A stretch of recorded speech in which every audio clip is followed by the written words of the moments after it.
Great.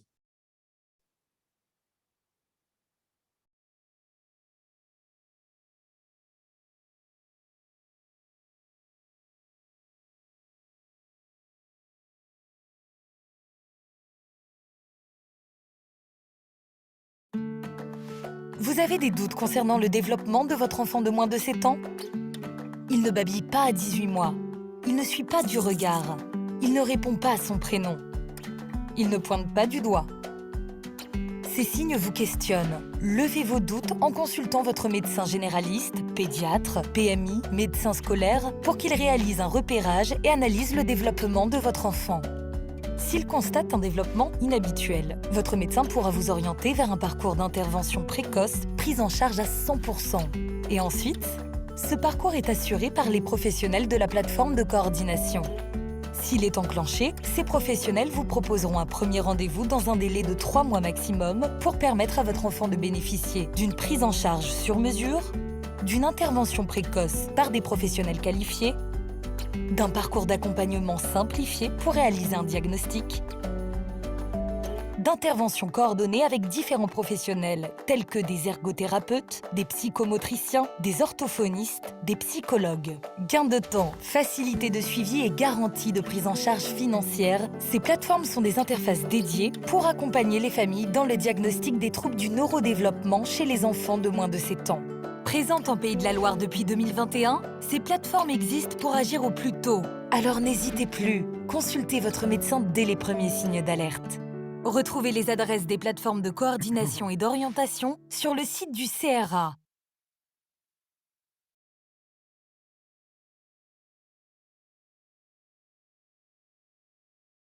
C'est bon? Parce que là, il y a comme une absence. Il n'y a plus que moi qui parle. Bien, bonjour à tous. Merci d'avoir répondu une fois de plus présent pour nos webinaires ABC TND.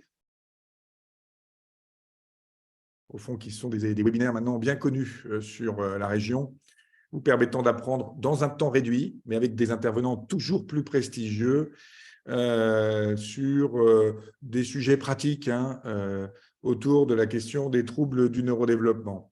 Alors, on commence toujours par une petite présentation. Bien sûr, pour les habitués, ça va finir par être un peu redite sur qu'est-ce que c'est que ces histoires de plateformes troubles du neurodéveloppement, des plateformes de coordination et d'orientation, dont leur petit nom est PCO.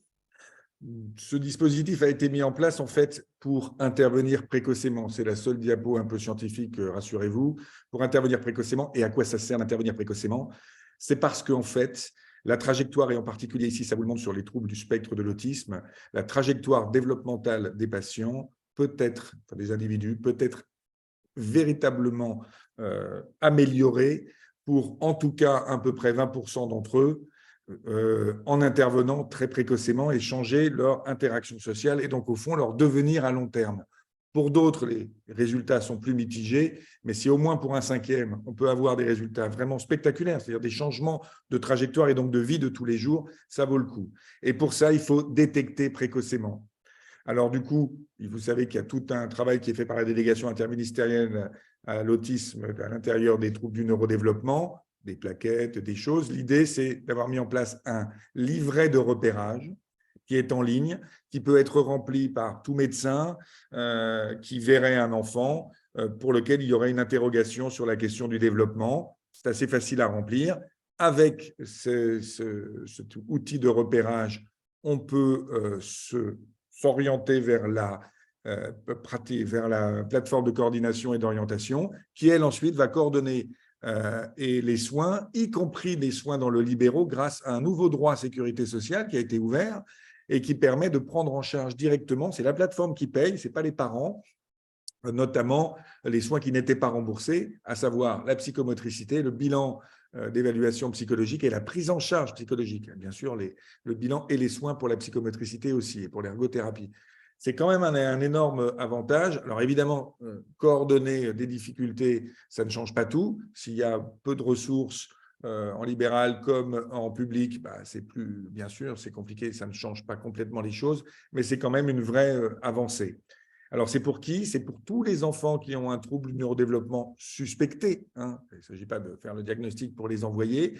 Il y a les troubles du spectre de l'autisme, je vous rappelle, presque 1% de la population, les troubles du développement intellectuel, les troubles du langage écrit, dyslexie, dysorthographie que vous connaissez, les troubles du langage oral, essentiellement les dysphasies, les troubles du raisonnement logico-mathématique, le trouble de l'acquisition des coordinations, ou maintenant qu'on appelle trouble du développement des coordinations, qui sont en fait les anciennes dyspraxies, et les troubles déficit de l'attention avec ou sans hyperactivité correspondent plus ou moins à 4 ou voire 5% de la population générale.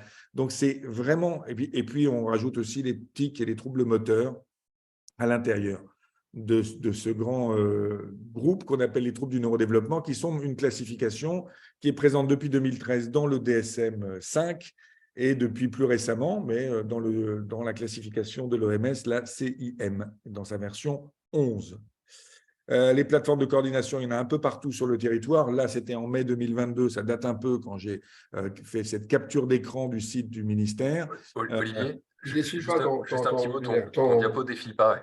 Ah ben, vous ne me le disiez pas. Est-ce que là, vous le voyez mieux ou pas? Oui, ça y est. Ouais, je suis désolé, hein, parfois j'ai ce problème-là. Donc, du coup, vous n'aviez pas vu ça, vous n'aviez pas vu ça non plus, et pas ça non plus, et pas ça non plus. Et voilà. Mais vous ne me l'avez pas dit, personne n'a crié. Bon, ça se termine de toute façon, voilà. Les plateformes sont ici et sur le territoire. Vous pouvez les retrouver sur le site du CRA, il y en a plusieurs. Aujourd'hui, nous avons le plaisir d'accueillir le territoire de la Mayenne et la plateforme, la PCO de la Mayenne, et donc qui va nous parler un peu de son fonctionnement, parce que évidemment, chaque structure est un peu différente. Voilà, désolé, alors pour cette histoire, je n'ai pas eu le retour, et donc je ne le savais pas, et je passe la parole directement à Agnès Chevrier, qui s'occupe de la plateforme de la Mayenne. Alors, bonjour à tous. Alors, je vais déjà faire le petit partage d'écran.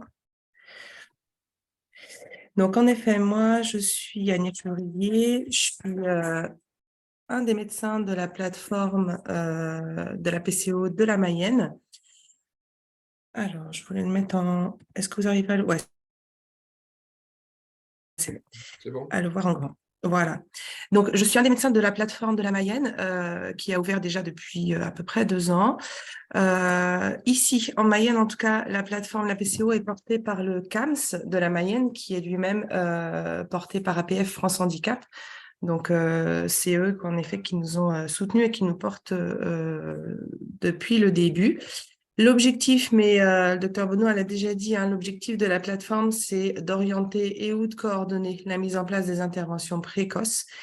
Et sur le territoire de la Mayenne, cette plateforme s'adresse aux enfants de 0-12 ans, c'est-à-dire qu'il y a eu une extension très récente, 7-12, et qu'avant, en effet, on était juste une plateforme 0-7. Hein, donc, on a du coup maintenant cette double plateforme qui n'en forme qu'une seule, qui est la plateforme des 0-12. Alors, pourquoi je n'arrive pas à passer à la suivante? Voilà. Alors là, du coup, le docteur Bonneau a également déjà montré une diapo sur ça, donc je vais aller assez vite. Hein. C'est juste pour vous montrer ce que veut dire TND, en tout cas pour nous, ou suspicion de TND.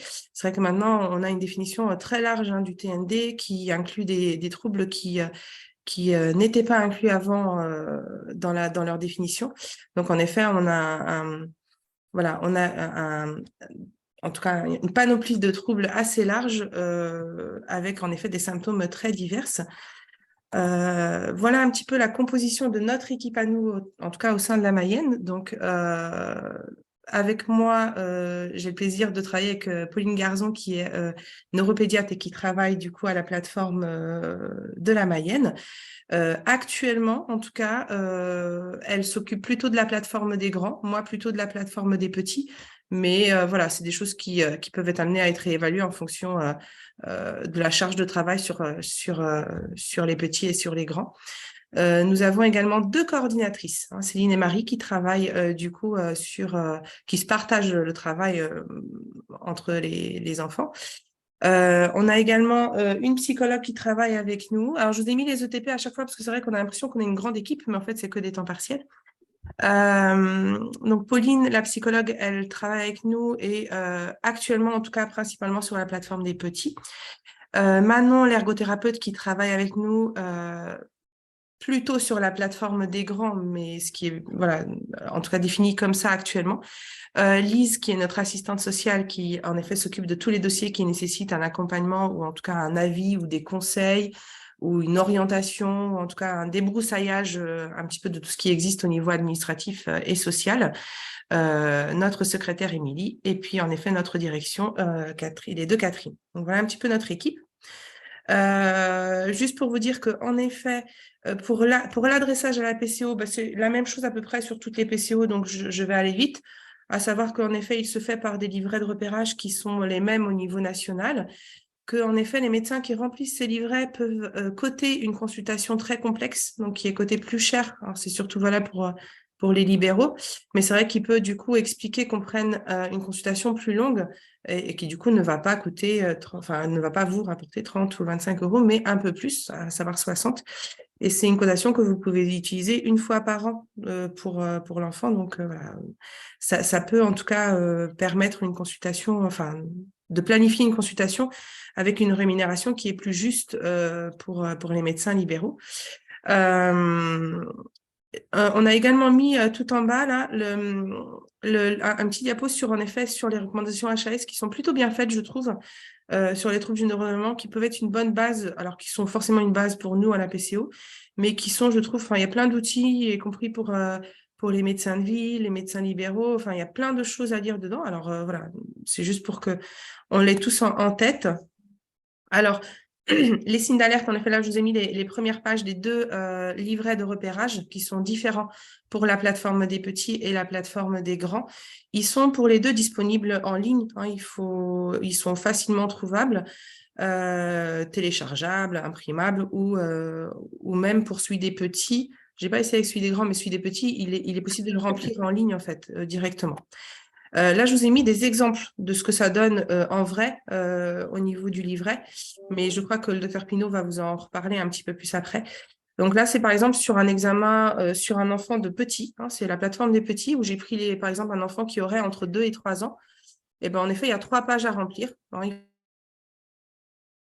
faut pas remplir toutes les pages. J'ai encore quelques médecins qui en remplissent toutes les pages du livret. Alors, s'il a 2 ans et demi, il va remplir toutes les pages jusqu'à 2 ans et demi, donc ce qui fait comme une dizaine de pages. Donc non, il ne faut pas remplir toutes les pages, il faut vraiment remplir la page qui correspond à l'âge de l'enfant. Donc pour un enfant entre 2 et 3 ans, en effet, on a la page des facteurs de risque, la page des comportements et la page du coup du développement, en tout cas des signes d'alerte au niveau du développement. Sur la plateforme des grands, c'est un petit peu différent parce qu'il faut remplir 3 livrets différents. Donc la famille remplit une partie, le médecin une autre partie et l'école, l'enseignant, une 3e partie.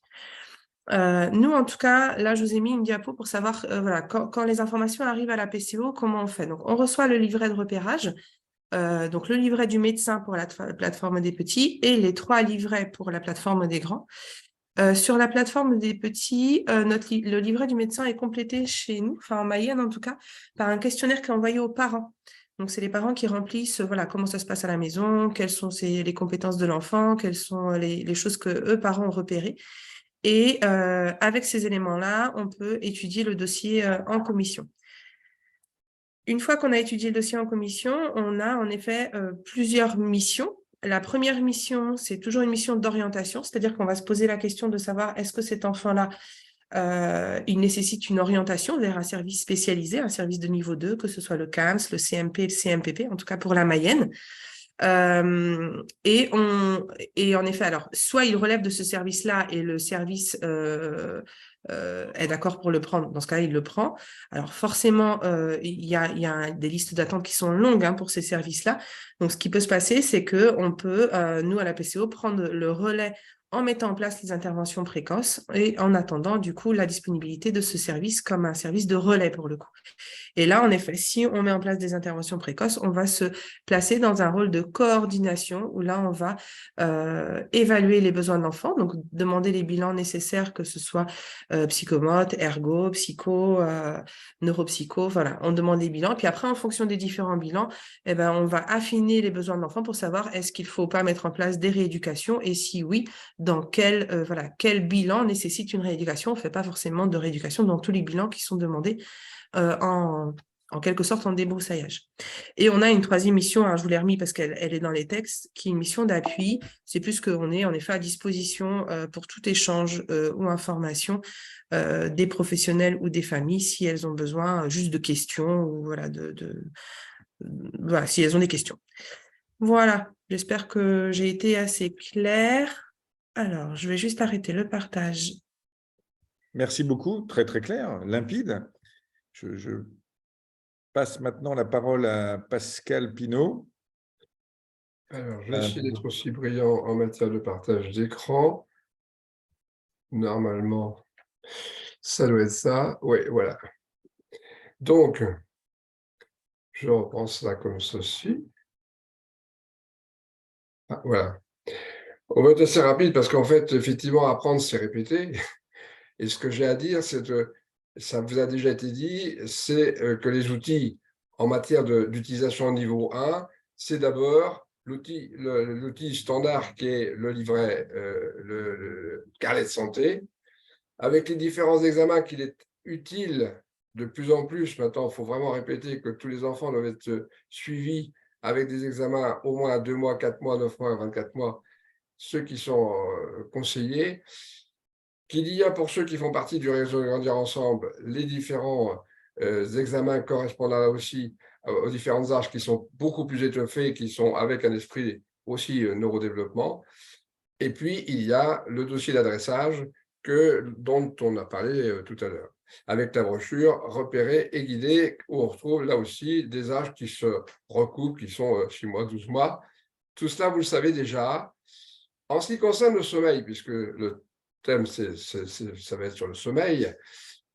Eh bien, en ce qui concerne le sommeil, il n'y a pas grand-chose. Mais par contre, c'est quand même quelque chose qui est répété. C'est-à-dire que dans le carnet de santé, on commence déjà dans les conseils en période périnatale, la rubrique « Son sommeil ». C'est quand même une part importante. Alors, c'est vrai que pour les premiers jours, c'est surtout respecter son rythme de sommeil et quelles sont les conditions de sommeil avec les positionnements, etc. Puisque vous savez bien que tout cela a à voir aussi avec la question du risque de mort subite. Ensuite, quand on regarde le carnet de santé, on voit que dès le 4e mois, on parle « et si vous avez des questions sur le sommeil, l'alimentation, le rythme, etc., vous insistez » et on retrouve cette répétition qu'il est important que vous fassiez part aux médecins des différents problèmes, en particulier de sommeil, comme pour l'alimentation, à 9 mois, 24 mois, les différents examens qui nous concernent. Alors nous, effectivement, je suis arrêté à 6 ans parce que jusqu'à maintenant, on traite des plateformes de 0-6 ans. Mais c'est très bien qu'on nous apprenne, avec quelque chose de très concret, que les plateformes vont aller plus loin jusqu'à 12 ans. Et quant au livret de repérage pour l'adressage, là aussi, il y a peu de choses, parce que dans les items, à l'intérieur des différents âges, il n'est pas vraiment question de sommeil. C'est au départ qu'on vous dit qu'il faut bien être particulièrement attentif aux facteurs de haut risque de TND, aux comportements particuliers, qui sont appelés instinctuels, sensoriels, émotionnels, et que dans les fonctions physiologiques instinctuelles, il y a le sommeil et l'alimentation, et que ça commence par les troubles durables et quasi quotidiens du sommeil, endormissement, réveil nocturne doivent être un élément d'attention. C'est ça, c'est dans le livret là, de repérage. Quelques réflexions pratiques du pédiatre qui a une certaine expérience depuis quelques années, c'est que quand on a des gens qui viennent et que la question sommeil se pose, c'est depuis quand ça existe? Parce que ce n'est pas la même chose de se dire qu'il y a un trouble du sommeil depuis 6 mois ou simplement depuis 8 jours. On sait pas bien que certaines pathologies aiguës perturbent le sommeil. Et puis, dans le sommeil, il y a d'abord s'intéresser à l'endormissement, qui doit être un peu quand même distingué de ce qui est le sommeil ensuite, dont le sommeil qui a des particularités, puisque vous savez que le sommeil n'est pas linéaire, mais il a des cycles, il y a plusieurs cycles dans la nuit, que les réveils de l'enfant pendant le sommeil sont toujours à décrire, il faut savoir exactement, pour savoir comment ça se passe, parce qu'il y a des choses qui perturbent plus le sommeil des parents que le sommeil des enfants dans les troubles du sommeil de l'enfant en termes pratiques. Je ne parle pas si on se retrouve sur un trouble du neurodéveloppement, bien sûr. Mais ça fait partie de l'analyse du sommeil. Attention aux périodes d'éveil pendant la nuit où l'enfant se réveille, mais est éveillé, mais justement n'est pas perturbant. Ça, ceux-là sont plus à prendre en considération que les autres. Les pleurs du sommeil sont à essayer de comprendre et se rappeler que plus il dort, plus il pleure fort, Et a priori, moi, ça pose problème. C'est-à-dire que l'enfant qui est vraiment douloureux, il est plaintif. Le titre, ça ne vous fait pas hurler comme une terreur nocturne.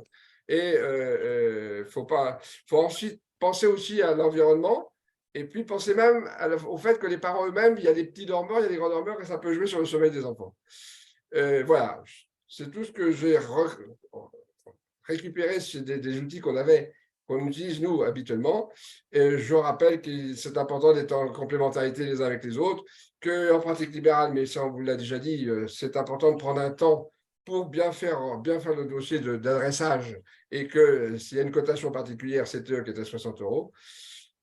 Voilà, donc les outils, vous les connaissez, c'est cela. Il y a pour pouvoir faire le parcours de soins, c'est important que ce soit le médecin qui adresse et qui puisse travailler éventuellement en complémentarité entre médecins généralistes et pédiatres. On a d'ailleurs, au niveau de l'URML, mis en place, en train de changer la fiche en mettant que l'APCO arrive rapidement et c'est bien de pouvoir le faire ensemble. Voilà, ça fait partie de tout cela et je laisse la parole à Olivier pour introduire Carmen Schroeder. Merci. Merci beaucoup, Pascal, pour cette petite présentation. Bien, maintenant, nous faisons la place à notre invité. Alors, Carmen Schroeder est professeure de psychiatrie de l'enfant et de l'adolescent à Strasbourg. Elle est également responsable d'un des 5 centres nationaux d'excellence pour les troubles du neurodéveloppement. Son petit nom, c'est STRAS et ND, c'est ça, hein? Et le T, c'est translationnel, qui veut dire l'idée de quand même, et c'est vraiment le principe, et je pense qu'avec Carmen, ce sera vraiment totalement dans cette direction-là, de faire de la recherche pointue avec l'idée de quand même pouvoir utiliser ces recherches pour s'occuper des gens. C'est-à-dire qu'il n'y ait pas d'un côté des gens qui font de la recherche très pointue, mais dont finalement on ne voit jamais des effets sur le terrain, et de l'autre côté le terrain qui dit, bon, il ne se passe pas grand-chose. Là, vraiment, l'idée, c'est de transférer ça. C'est vraiment tout l'engagement de Carmen, qui a un engagement sur beaucoup de sujets. Et Carmen est également une très grande spécialiste européenne, pourrait-on dire, du sommeil, du suicide un peu, mais du sommeil. Elle a fait une bonne partie de sa carrière sur cette thématique. Ses travaux universitaires portent sur cette thématique. Et bien sûr, les troubles du sommeil dans les troubles du neurodéveloppement. Vous savez que les troubles du sommeil sont des troubles importants. D'abord parce qu'ils sont fréquents et surtout parce qu'ils ont un retentissement énorme sur la vie des patients, mais surtout de leur famille. Et donc, ils sont vraiment à prendre en charge et en compte. Et donc, on est vraiment ravis de t'avoir, Carmen, avec nous. Tu as donc à peu près 20-25 minutes pour te déployer et on va regarder les petites questions. N'hésitez pas à écrire dans le chat pour pouvoir reposer les questions. On peut peut-être faire un petit test, hein, si vous voulez bien, m'écrire quelque chose dans le chat parce que je vais vérifier si j'arrive à voir vos messages, comme ça je peux les intégrer. Voilà, on a eu un bonjour, voilà, merveilleux, merveilleux, donc ça marche. Ça fonctionne. N'hésitez pas, c'était vraiment la demande de Carmen qui souhaite être interrompue par des questions éventuellement pour que ce soit aussi, malgré le format un peu contraint, très interactif. Voilà, pour donc, que la parole est à toi. Pour que ça puisse vous servir. Vous voyez bien mon écran, Olivier? On le voit parfaitement et toi, il a l'air de défiler, contrairement à moi. D'accord, très bien, très bien. Alors, merci beaucoup pour l'invitation. On m'avait demandé d'aborder avec vous spécifiquement maintenant la question des troubles du spectre de l'autisme et de leur sommeil et rythme. Je vais là où c'est approprié peut-être aborder d'autres troubles du neurodéveloppement aussi. Alors, comme disait Olivier, voilà, je coordonne le centre STRAS-End à Strasbourg et nous avons une thématique forte à la fois en recherche participative et aussi recherche en neurosciences sur le sommeil. Et voici mes liens d'intérêt. C'est important pour cette présentation parce que forcément, quand on parle trouble du sommeil chez l'enfant avec TSA, on va parler mélatonine. Et j'étais l'investigatrice principale en France d'une étude multicentrique internationale qui portait sur la mélatonine. Donc, c'est un conflit d'intérêt, effectivement. Alors, j'aime rappeler tout au début toujours que le sommeil se structure de la façon comme c'est le cas parce que nous vivons sur la planète Terre. Et la planète Terre se tourne autour de son propre axe et nous sommes donc rythmiquement exposés à la lumière et à l'obscurité sur un rythme d'environ 24 heures, d'où vient le terme circadien. Et finalement, toutes les espèces sur Terre ont dû s'adapter à ce rythme d'alternance entre lumière, obscurité, le chaud et le froid. Et l'homme a choisi la période d'obscurité pour dormir et la période de luminosité pour être réveillé. Mais ça ne va pas de soi. Il y a des animaux qui vivent sur Terre qui sont plutôt actifs la nuit et qui vont plutôt dormir la journée. Je dis ça aussi parce qu'il faut toujours, quand on parle du sommeil de l'enfant, avoir en tête qu'on ne regarde pas que la nuit. Si on regarde le sommeil, on regarde le rythme veille-sommeil sur les 24 heures. C'est-à-dire, on va autant s'intéresser à période de sommeil la journée et aux périodes de veille la nuit, par exemple. Donc, il faut vraiment avoir une approche sur les 24 heures. À partir du moment où vous avez donc un système comme ça en place, vous avez en quelque sorte une temporalité externe, donc le monde qui nous entoure, et une temporalité interne. Et quand c'est le cas, forcément, il y a la matière aussi pour du conflit. Et c'est ça qui va se passer pour certains enfants, justement, avec un trouble du spectre de l'autisme. Il y a un conflit entre leur temporalité interne et la temporalité du monde qui les entoure, qui va contribuer à leur trouble du sommeil. Alors, comme vous le savez tous, nous passons un temps considérable à dormir, en moyenne un tiers de notre vie, mais pour les enfants, bien sûr, c'est plus important encore. Et ça, c'est lié à des fonctions absolument essentielles que le sommeil a au niveau du soutien du développement, au niveau des apprentissages, au niveau du rétablissement des énergies, au niveau du lavage du cerveau qui opère la nuit, au niveau de correction des erreurs de lecture d'ADN. Alors aujourd'hui, on sait énormément de choses sur le rôle absolument fondamental et ce qui explique pourquoi on passe autant de temps à dormir et pourquoi c'est si essentiel. J'aimerais bien, du coup, vous expliquer à partir de là, qu'est-ce qui se passe si on a un trouble de sommeil chez un enfant à développement typique, mais bien sûr aussi à développement non typique. Parce que quand le sommeil est atteint, tout premièrement, et les pédiatres et les médecins généralistes, vous le savez très bien, vous avez des conséquences physiques. Donc, le sommeil n'est pas juste une fonction du cerveau pour le cerveau, mais pour le corps entier. Et vous savez très bien que quand vous avez un enfant qui a une cassure de la courbe staturo-pondérale, parmi plein d'autres choses, on va aussi contrôler le sommeil parce que l'hormone de croissance est sécrétée pendant la nuit, pendant les stades de sommeil lent profond. Et vous savez très bien, si par exemple on a un syndrome d'apnée du sommeil sévère, que la croissance va s'en trouver affectée. Si les troubles du sommeil sont précoces, on sait aujourd'hui que toute la chaîne du développement sensorimoteur peut être atteinte. Et vous savez aussi, autre fonction physique, c'est la fonction métabolique du sommeil. Vous savez que si on a une privation de sommeil chronique, le risque de développer une surcharge pondérale, voire une obésité, est d'autant plus grand. Et ça a été mis en évidence non seulement chez l'adulte, mais aussi déjà dès l'enfance. Le deuxième groupe de répercussions quand il y a des troubles du sommeil sont dans le domaine cognitif. Donc, la fonction la plus sensible au niveau cognitif par rapport à une privation en déficit de sommeil, c'est l'attention. Je pense que chacun a sa propre expérience. On ne dort pas une nuit, on oublie ses clés à la maison, le téléphone portable, on ne dort pas bien plein de nuits, on a des vrais troubles de l'attention et de la concentration. Et donc, ça affecte bien sûr les apprentissages. Mais les apprentissages sont aussi affectés parce qu'il y a la consolidation mnésique qui va être réalisée pendant le sommeil, c'est-à-dire pendant les alternances de phase, sommeil long profond, sommeil paradoxal, va opérer une sorte, les mémoires vont se rejouer, les connexions synaptiques vont être revisitées et finalement, ils vont être défaites pour certaines, donc ça va contribuer à l'oubli et renforcer en quelque sorte, en tout cas relativement par rapport au reste, pour d'autres et ça va donc contribuer aux apprentissages, à la consolidation mnésique.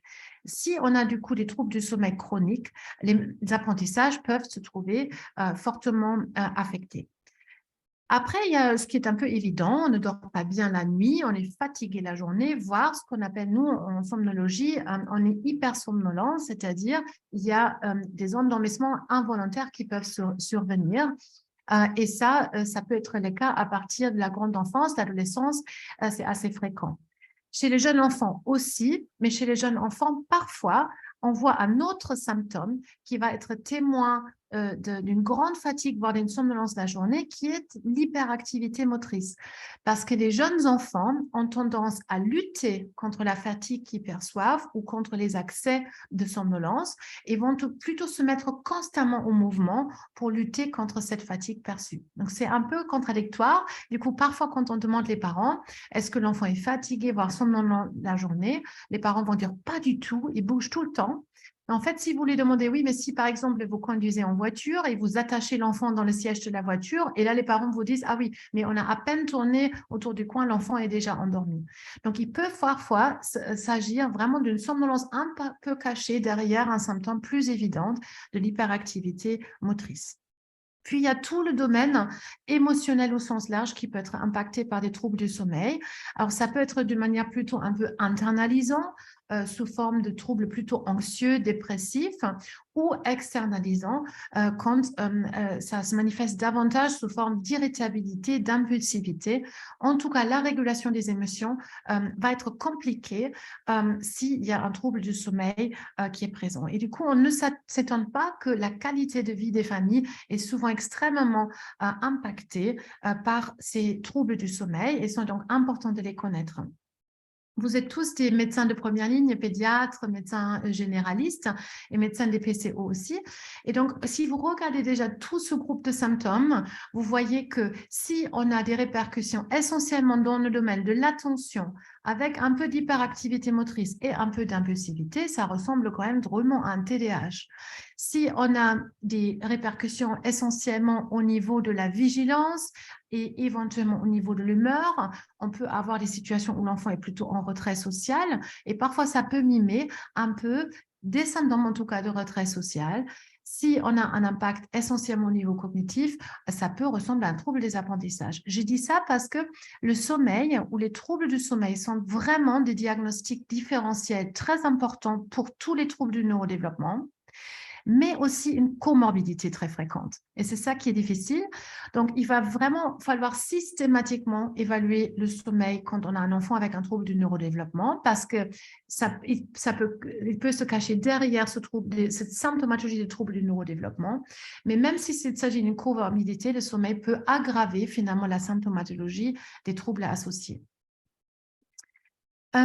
Je reviens à mon schéma initial un tout petit moment parce que si on a deux systèmes comme ça externes du monde et internes au corps qui doivent se synchroniser, on aimerait bien quand même comprendre comment ça se fait dans notre organisme.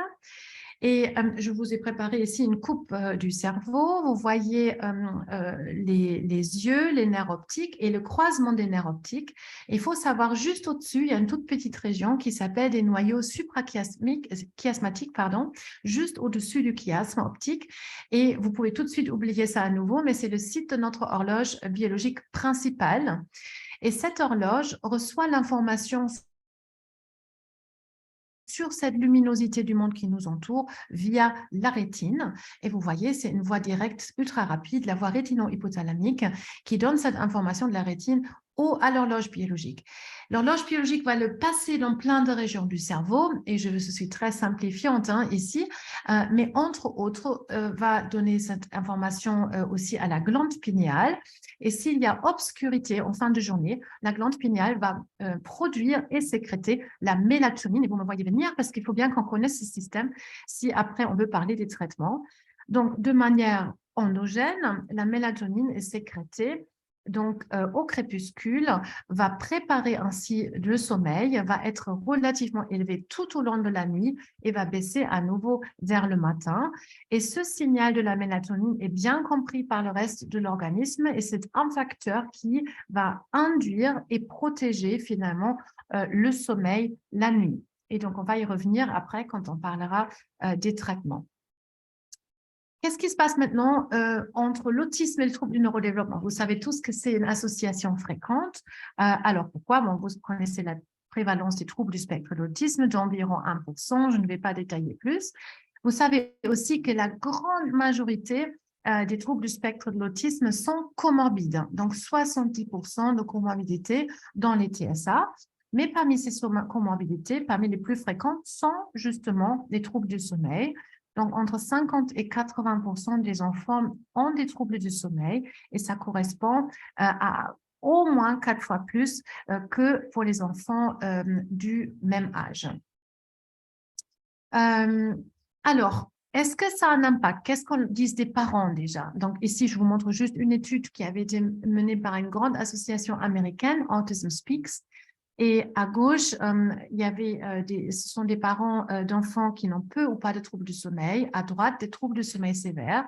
Et vous voyez, dans le groupe d'enfants qui ont des troubles du sommeil sévères, qui sont d'ailleurs majoritaires dans cette étude, la moitié ont aussi des troubles du comportement modérés ou sévères, alors que ce n'est le cas pour que 22%, donc beaucoup moins, les enfants qui ont peu ou pas de troubles du sommeil.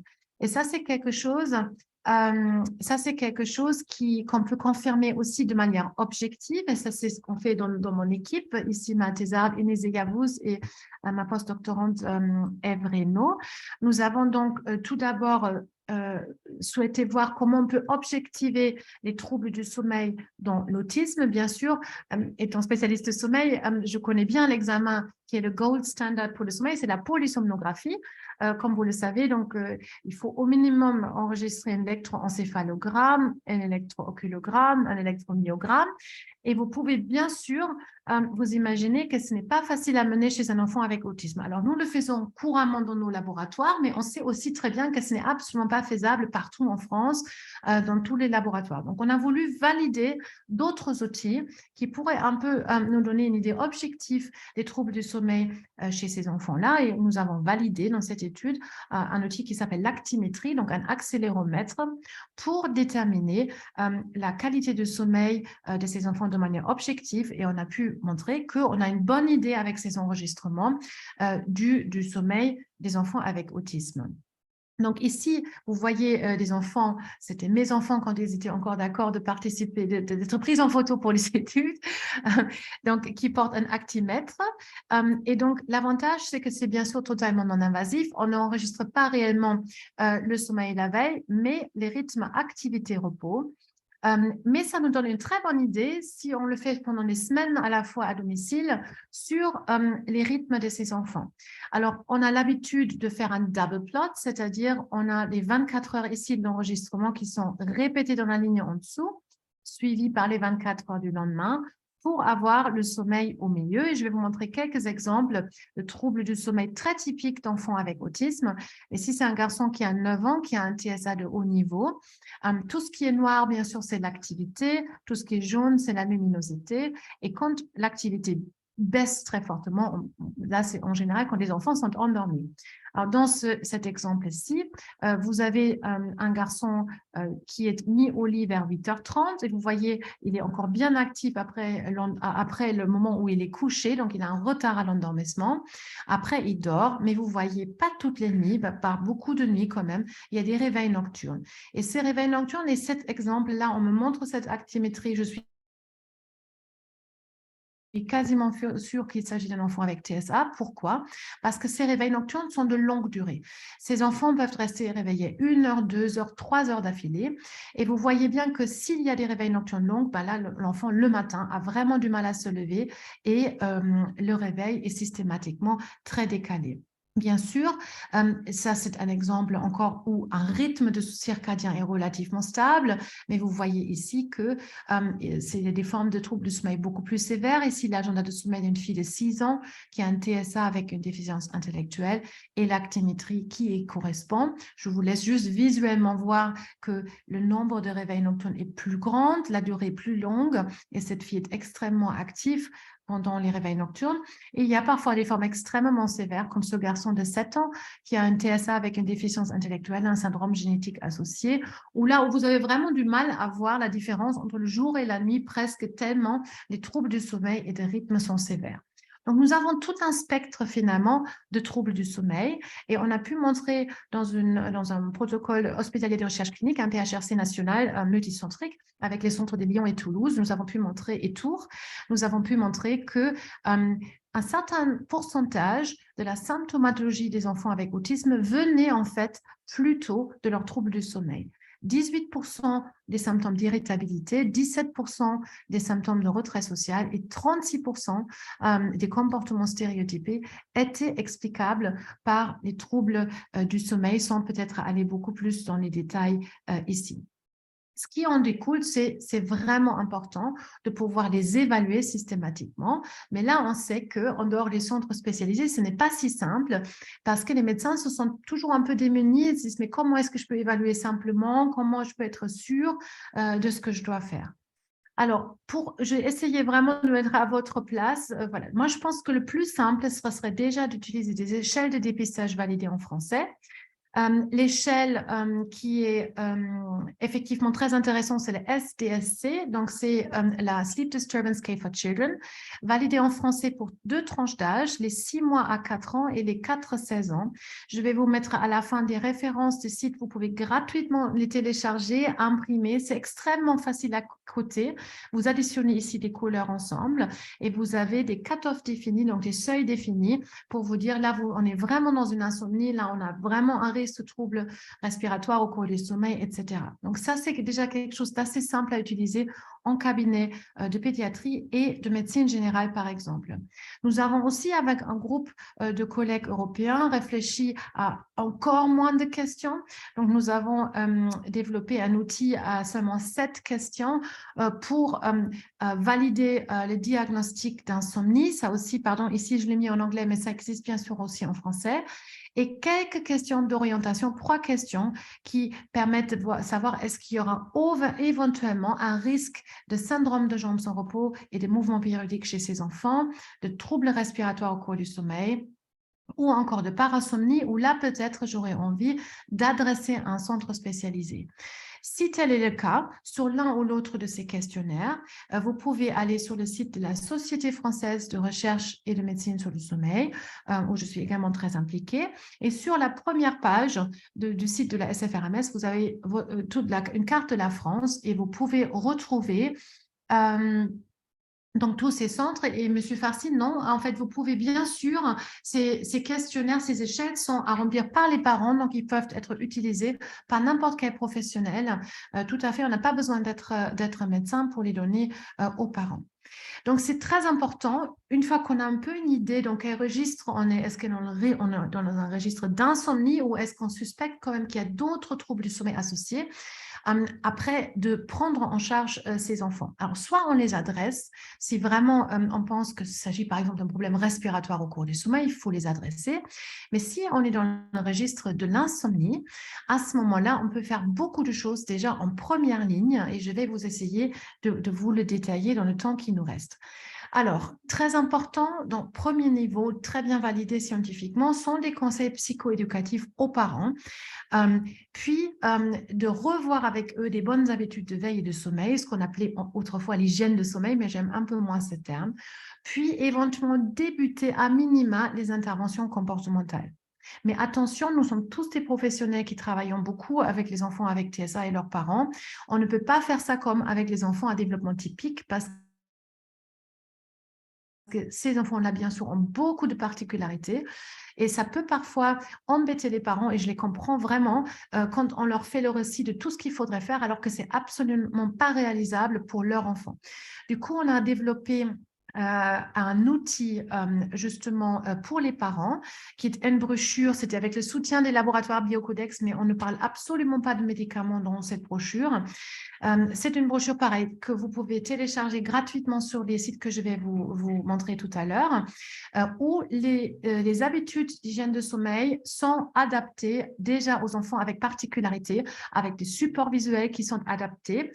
Et c'est un travail qui avait été initialement mené aux États-Unis par l'association Autism Speak, c'est que nous avons adapté avec leur accord, bien sûr, en français. Donc, c'est une brochure vraiment de très bonne qualité qui a été faite et je vous indique après le site. Ça, vous pourriez les commander ou les imprimer et donner aux parents qui vont y trouver beaucoup d'outils très intéressants.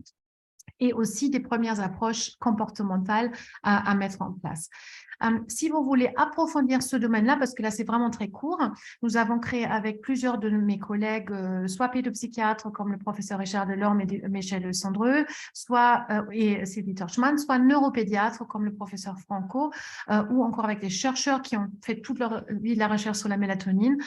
Des modules de formation aussi complètement gratuits pour les médecins, pour les soignants, que je vous laisserai donc dans le PDF, ou que vous pouvez suivre. Pareil, on ne parle pas de médicaments dans ces outils-là, mais on détaille bien les approches thérapeutiques non pharmacologiques que vous pourriez mener déjà avant même penser aux médicaments. Et globalement, on va expliquer comment on peut mettre en place les rituels du coucher de manière adaptée pour les enfants avec TSA, comment on utilise des emplois du temps pour ces enfants-là, comment on peut gérer le temps, vous avez l'habitude, hein, mais avec des time timers, mais adaptés aux approches autour du sommeil, etc., avec certaines techniques qu'on peut y ajouter, mais que je n'aurai pas le temps ici de détailler. Vous le trouverez tous dans ces modules de formation-là. Quoi qu'il en soit, c'est important à mener ces approches-là, mais il faut savoir que le succès n'est pas du tout aussi grand que chez les enfants à développement typique. Normalement, ces approches qu'on appelle les interventions comportementales pour l'insomnie sont efficaces dans 80 à 90% chez l'enfant à développement typique, mais seulement suffisant dans 25% des cas chez les enfants avec TSA, et il faut donc penser aussi à des approches pharmacologiques. Alors, quand on est dans le fait où on se dit il faut quand même que j'aille une étape plus loin, il faut que je mette en place un médicament, on aime toujours le plus possible utiliser des médicaments dits étiologiques, c'est-à-dire on aimerait bien aller à la source du problème et pas juste donner un hypnotique. Alors, on connaît heureusement assez bien la physiopathologie des troubles du sommeil dans les TSA. Si vous vous rappelez le petit schéma que je vous ai montré tout à l'heure, donc évidemment, les chercheurs se sont posé la question, est-ce qu'il y a peut-être un problème avec cette voie et avec la sécrétion de la mélatonine? Et effectivement, Sylvie Torchman, dans une première étude en 2005 menée contre placebo, mais ça a été vraiment répliqué par beaucoup d'autres équipes entre-temps, a pu montrer que les enfants ici autistes en gris sécréter nettement moins de mélatonine la nuit par rapport à un groupe contrôle. Mais pourquoi les enfants sécrètent moins de mélatonine? Là aussi, on a pu clarifier ça. Donc, il y a deux enzymes qui interviennent dans la synthèse de la mélatonine à partir de la sérotonine via une étape de la N-acétylsérotonine. Et on a pu montrer que ces deux enzymes ne sont pas aussi actifs chez les enfants avec TSA. Donc, ils ont du mal à produire finalement la mélatonine. Et donc, ce sont des facteurs génétiques qui sont impliqués. Le déficit en mélatonine est finalement le mécanisme physiopathologique le mieux caractérisé. Donc, puisqu'on le sait, logiquement, ce serait bien d'avoir un traitement pour les enfants, mais ça n'existait pas pendant très longtemps en France, comme vous le savez. Et c'est l'Agence européenne du médicament qui a cherché un laboratoire qui, vous voulez bien, produire une molécule adaptée à l'enfant. Il y avait le circadin, bien sûr, mais ça, vous savez bien, des comprimés de circadin assez gros. Alors, c'est les laboratoires Neurim qui ont développé ces mini-comprimés qui sont donc du coup extrêmement petits, sans odeur, sans goût, et qui devaient être utilisés chez l'enfant à partir de l'âge de 2 ans. Telle était la commande de l'EMA. Et effectivement, contrairement à une mélatonine à libération immédiate, la libération prolongée va plutôt essayer de mimer le profil de sécrétion endogène. Ces histoires, je n'aurai pas le temps d'aller dans les détails. Est-ce qu'on donne plutôt la mélatonine immédiate ou la prolongée? Vous pouvez me poser des questions après. Mais spécifiquement ici dans l'autisme, si on pense qu'on est dans une situation où il y a un déficit de sécrétion, on a plutôt une logique de substitution. Donc là, on est plutôt dans l'idée de donner une mélatonine qui reproduit le plus possible la courbe endogène. Tel n'est pas le cas. Si on veut avancer la phase de sommeil, par exemple, chez l'enfant avec TDAH, ça c'est déjà un tout petit peu différent. On aurait peut-être plutôt tendance à penser à la mélatonine à libération immédiate. Alors, ces comprimés à libération prolongée, demande Bernadette, est-ce qu'on peut les croquer? Alors, il n'y a rien de grave qui se passe si vous les croquez, mais vous passez en libération immédiate. C'est bien quand vous ne les croquez pas que vous restez dans la libération prolongée. Donc, non, il faut les avaler le plus possible comme ça, mais c'est quand même vraiment relativement facile. C'est vraiment comme des graines de homéopathique, c'est assez facile. On peut en parler après.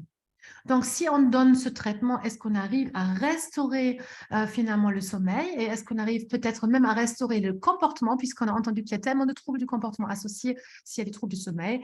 Et c'était une jolie preuve de concept qu'on a pu mener avec donc, un groupe international. Il y a 4 publications qui sont sorties de cette grande étude multicentrique avec du Slénito, donc à 2, 5 et 10 mg, en montrant qu'on améliore la latence d'endormissement, la durée du sommeil nocturne de manière vraiment très significative et la continuité du sommeil.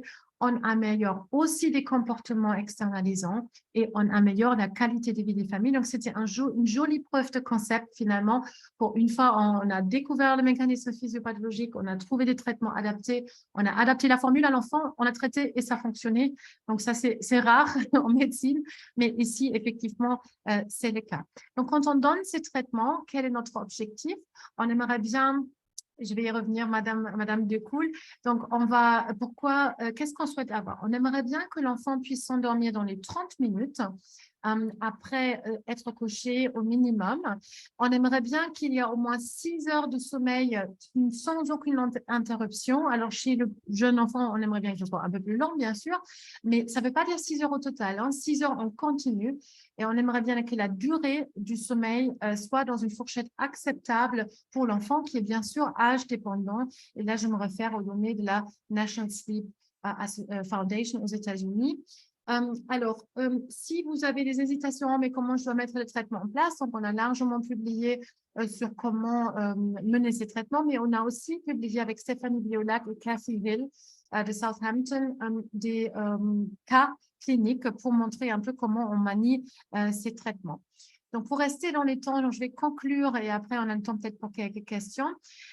Donc, c'est très important pour toutes ces raisons de faire de la prévention, mais aussi de repérer précocement, de diagnostiquer les troubles du sommeil chez les enfants avec TSA et de les traiter parce que notre objectif est vraiment d'améliorer le sommeil la nuit, mais qui va aussi améliorer le comportement la journée et la qualité de vie des familles. Donc, ce n'est pas une fatalité du tout aujourd'hui et des approches thérapeutiques efficaces existent. Et donc, on peut effectivement discuter maintenant de ces traitements-là. Quelques références justes, ça je passe peut-être, c'est moi, on a publié plutôt sur troubles du sommeil chez l'enfant de manière générale, chez le jeune enfant avec Raissa Marie Chevreau, avec Sami Sadi dans la revue du praticien, également sur les enfants et les adolescents. Mais surtout, je vous conseille 2 sites. Le site de la Société française de recherche et de médecine sur le sommeil. Vous avez un petit onglet qui dit sommeil pédiatrique. Et si vous cliquez sur ce site-là, le GSEA, c'est le groupe sommeil enfants et adolescents auquel je fais partie. Vous trouvez toutes les échelles dont je vous ai parlé là. Et vous trouvez aussi des petites vidéos. Par exemple, un enfant qui va faire enregistrer son sommeil, on peut montrer cette vidéo pour le préparer un tout petit peu. Et le deuxième site, c'est le site du réseau Morphée, extrêmement bien fait. Donc, nous tous, spécialistes de sommeil, on participe à ce site. 3 grands rubriques, bébés, enfants, adolescents. Mais on a aussi créé toute une rubrique sur sommeil et handicap. Et dans les ressources, vous trouvez la brochure, les questionnaires, des outils, des agendas de sommeil, etc. Je vous remets le site pour approfondir votre formation gratuitement. Et pour tous ceux qui se posent la question, est-ce qu'on peut utiliser la mélatonine en dehors des TSA et en dehors des autres indications validées? Je vous réfère à un article qu'on vient de publier il n'y a pas très longtemps. Et si maintenant vous êtes complètement passionné du sommeil, vous pouvez aussi faire un DIU, le sommeil de l'enfant, pour là vraiment approfondir ce sujet-là. Merci beaucoup. Alors, je vais répondre à quelques questions. Pourquoi pas les adultes? Alors, l'étude a été menée jusqu'à 18 ans et c'est comme ça. Donc, comme il n'y a pas d'étude qui a validé ça, effectivement, l'autorisation de mise sur le marché a été obtenue que pour l'enfant et l'adolescent. C'est bien dommage parce qu'évidemment, ces troubles ne s'arrêtent pas à l'âge adulte, mais malheureusement, du coup, ce n'est pas remboursé à l'âge adulte. Si les médecins généralistes peuvent faire la primo-prescription, mais ce n'était pas le premier objectif, mais ce n'est pas interdit en tout cas. Ce n'est pas normalement le cas. Alors, non, il n'y a pas du tout d'augmentation ou adaptation de la posologie de mélatonine, ni par rapport au poids, ni par rapport à son âge. Alors, pour ça, j'aurais dû vous montrer plus de détails en physio, parce qu'en fait, les très jeunes enfants sécrètent des plus hauts taux de mélatonine, plus que les grands enfants et des adolescents. Donc, c'est une courbe à l'inverse. S'il y avait une logique, il faudrait plutôt prescrire des plus hautes doses aux jeunes enfants par rapport aux grands enfants et ados. Et deuxièmement, il y a une énorme variabilité interindividuelle des taux endogènes de mélatonine. Donc, il faut vraiment titrer chacun individuellement. Et vous pouvez avoir un ado très, très costaud qui, avec 1 à 2 mg, est parfait. Et un très jeune enfant de l'âge de 2 ans qui a besoin de 10 mg, c'est tout à fait possible. Alors, un sommeil très agité, non. Je dirais que ce n'est pas ça l'indication principale de la mélatonine. Là, il faut vraiment se poser la question s'il n'y a pas un autre trouble du sommeil associé et déjà pousser un peu plus loin des investigations peut-être d'abord. Alors, l'indication de l'AMM est pour un enfant avec TSA ou syndrome de Smith-Magenis. C'est là qu'il y a l'AMM et le remboursement obtenu. Après, il y a des aberrances où les pharmaciens disent aux familles, si ce n'est pas marqué dessus que c'est dans le cadre d'un diagnostic avec TSA, les pharmaciens ne nous donnent pas, voilà. Ça n'est pas possible. En fait, on ne met jamais notre diagnostic sur une ordonnance. C'est vous qui prescrivez si c'est un enfant avec TSA sur ordonnance ALD ou pas, d'ailleurs, si l'enfant n'est pas en ALD.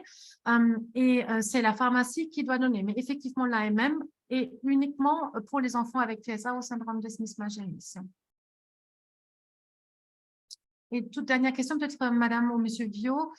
Alors, les parasomnies sont bien sûr, comme vous avez raison de poser cette question, les parasomnies, somnambulisme, terreur nocturne sont tout à fait bénignes chez le jeune enfant et très typiques entre l'âge de 3-4 ans et la puberté. Alors, ils doivent nous alerter s'ils sont extrêmement fréquents, c'est-à-dire plus qu'un épisode par nuit, plus que 2 à 3 épisodes par semaine. De longue durée. Et si l'enfant fait des activités motrices complexes, c'est-à-dire il ne va pas juste être un peu désorienté, mais il va démonter une armoire, des choses comme ça, là c'est quand même intéressant de l'adresser à un centre de sommeil pour un enregistrement du sommeil. Et c'est souvent qu'on découvre qu'il y a autre chose qui perturbe le sommeil chez ces enfants qui font des parasomnies extrêmement fréquemment. Voilà, je vais peut-être m'arrêter là. Olivier, Merci beaucoup, Carmen. C'était hyper clair. D'ailleurs, tu vois, les gens qui sont connectés l'ont trouvé aussi. C'était très clair, très complet. C'est vraiment, alors, c'est à la fois un sujet évidemment intéressant parce que, au fond, on voit très bien que tout le monde y est confronté, que souvent on nous demande une réponse un peu rapide. Tu as bien fait d'insister sur toutes les mesures non médicamenteuses qui sont, et tu as bien fait de le dire également, moins efficaces dans les troubles du spectre de l'autisme que dans la population générale, enfin, en tout cas les gens qui n'ont pas d'autres troubles. Je trouve que c'est important également d'insister sur cette histoire de comorbidité diagnostic différentielle. C'est souvent extrêmement subtil, on le voit bien pour le TDAH, c'est vraiment une question centrale. Et comme on ne peut pas toujours, effectivement, on ne peut pas toujours savoir, c'est quand même important de toujours traiter les troubles du sommeil aussi. Et parfois, on voit une amélioration, justement, mais on ne peut pas les laisser de côté. Par exemple, dans le TDAH, c'est parfois flagrant. On donne des psychostimulants et encore, mais le sommeil reste extrêmement perturbé. Donc, forcément, ça ne peut pas fonctionner. Il faut au moins en parallèle traiter le sommeil. Moi, j'aurais tendance à dire d'abord traiter le sommeil, mais avoir des approches au moins conjointes, ça me paraît très important. Tout à fait. Alors, à un moment donné, j'ai une petite question comme ça, mais c'est vraiment une curiosité.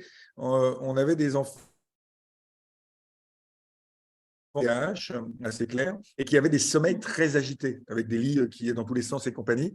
Et un certain nombre de collègues faisaient, je l'ai d'ailleurs déjà fait, donnaient même un peu de mélatonine, de Ritaline le soir pour essayer de calmer un peu. Et au fond, parfois, ça fonctionnait. C'est ça. Qu'est-ce qu'on faisait à ce moment-là? Tout à fait, en fait, parce que dans le TDAH, c'est complexe parce qu'il y a plein de raisons à avoir un mauvais sommeil. Les plus importantes vraiment liées au sommeil sont les décalages de phase. En fait, ce sont plutôt des enfants qui sécrètent la mélatonine, mais trop tardivement. Donc, il faut avancer leur phase de sommeil. La deuxième, il y a quand même très fréquemment des syndromes de jambes sans repos. beaucoup plus fréquente que chez d'autres enfants parce que c'est aussi une pathologie dopaminergique comme le TDAH en soi. Donc, il y a une plus grande comorbidité et on a vu que là, c'est important de bien sûr vérifier la carence martiale et substituer par du fer pour ça. Mais il peut aussi s'agir vraiment d'un effet de l'hypermotricité associé au TDAH et l'hyperactivité cognitive aussi. Et dans ce cas-là, si on donne une petite dose de Ritaline en fin d'après-midi, début de soirée, on calme ça et l'enfant va commencer sa phase de sommeil en fait de manière beaucoup plus apaisée et canalisée. Voilà. Alors que si on a, par exemple, typiquement pour un enfant très, très moteur, un traitement par Medikinet, on a un rebond dans l'après-midi, l'enfant est extrêmement agité toute la soirée, cognitivement et de manière moteur, ça impacte le sommeil en fait et du coup, on peut avoir une nuit beaucoup plus agitée. Donc, chez ces enfants-là, ça peut être très intéressant de donner une petite dose encore en fin d'après-midi de Ritaline, tout à fait. Ouais, bon, super, merci beaucoup. Dernière question, est-ce que c'est utile de doser la mélatonine?